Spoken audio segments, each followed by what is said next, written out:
আসসালামু আলাইকুম সবাইকে। আজকে একটা মজাদার ভর্তার রেসিপি নিয়ে আপনাদের মাঝে হাজির হয়েছি আমি। তো দেখুন উপকরণগুলো: কাঁচামরিচ, পেঁয়াজ, রসুন এবং মাংস।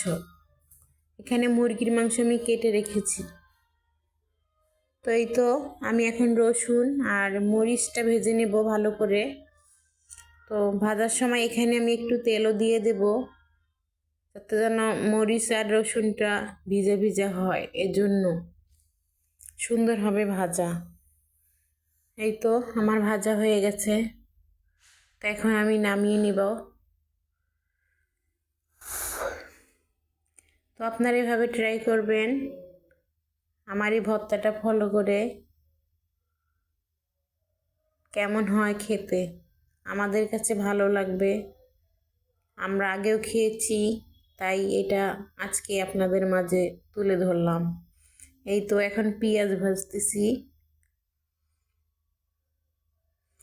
পেঁয়াজটা ওইভাবে ভেজে নেব যেন পেঁয়াজের কাঁচা গন্ধটা চলে যায়, অতটুকু পরিমাণে ভাজবো। তো পেঁয়াজটা আমি উঠায় রেখেছি, তারপরে এখানে মাংসগুলো দিয়েছি, মুরগির মাংস। তো হলুদ দিয়েছি একটু, আর একটুখানি লবণ দিয়েছি, যাতে যেন ভাজাটা সুন্দর হয়। তো আমি এখানে তেলও দেব, তেল ছাড়া তো আর মাংস ভাজা যাবে না, তাই দিয়ে দিলাম তেলটা। এই তো এখন লাড়াচাড়া করতেছি ভালো করে, যেন তেল, হলুদ আর লবণটার সঙ্গে একসঙ্গে হয়ে যায়। এই তো আমার ভাজা হয়ে গেছে, আর একটু করব, একটু লাল লাল। এই তো লাল লাল হয়ে গেছে। এই তো আমার ভাজা শেষ, এখন আমি উঠাই নেব। এই তো সবগুলো উপকরণ একসঙ্গে নিয়ে এনেছি, শুধু ধনেপাতাটা আবার নতুন করে অ্যাড করলাম।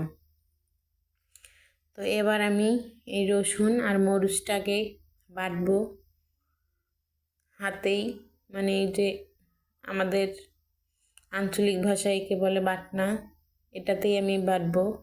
এটার একটা লাঠি আছে সঙ্গে, বাঁশের লাঠি এটা। এই তো এটা দিয়ে এখন আমি বাটবো ভালো করে।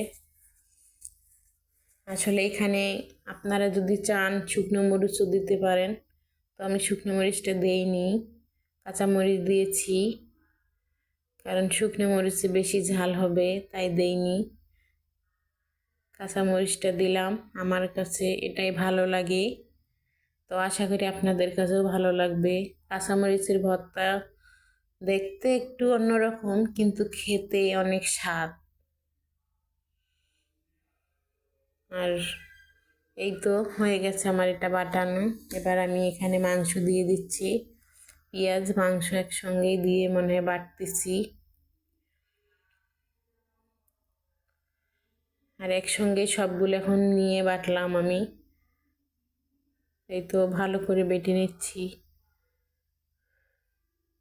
এই তো বাটা শেষ আমার। এখন আমি এই পেঁয়াজ তখন দেইনি, তো এখন দিয়ে দিলাম। পেঁয়াজটা আধা ভাঙা করে দিলাম, পুরো ভাঙার দরকার নেই, আধা ভাঙা করলে হবে। সিদ্ধ করা ভাজা পেঁয়াজ।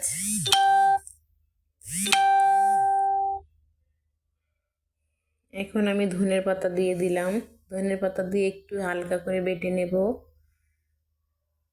এই তো আমার বাটা হয়ে গেছে, এখন আমি ভর্তাটা উঠাই নেব, সরিষার তেল অ্যাড করব, করার পর উঠাবো। তো আমার এই ভর্তাটা আপনারা করে খাবেন, আপনাদের কাছে ভালো লাগবে। যদি ভালো লাগে আমার চ্যানেলটা লাইক করবেন, কমেন্ট করবেন, আমার পাশেই থাকবেন। এভাবে গরম ভাত দিয়ে খেতে দারুণ মজা হয়। এই তো প্লেটে উঠাই নিচ্ছি, এখন আমরা রাতে এটা খাবো গরম ভাতের সঙ্গে। সবাইকে আল্লাহ হাফেজ, আমাদের জন্য সবাই দোয়া করবেন, আপনারা ভালো থাকবেন।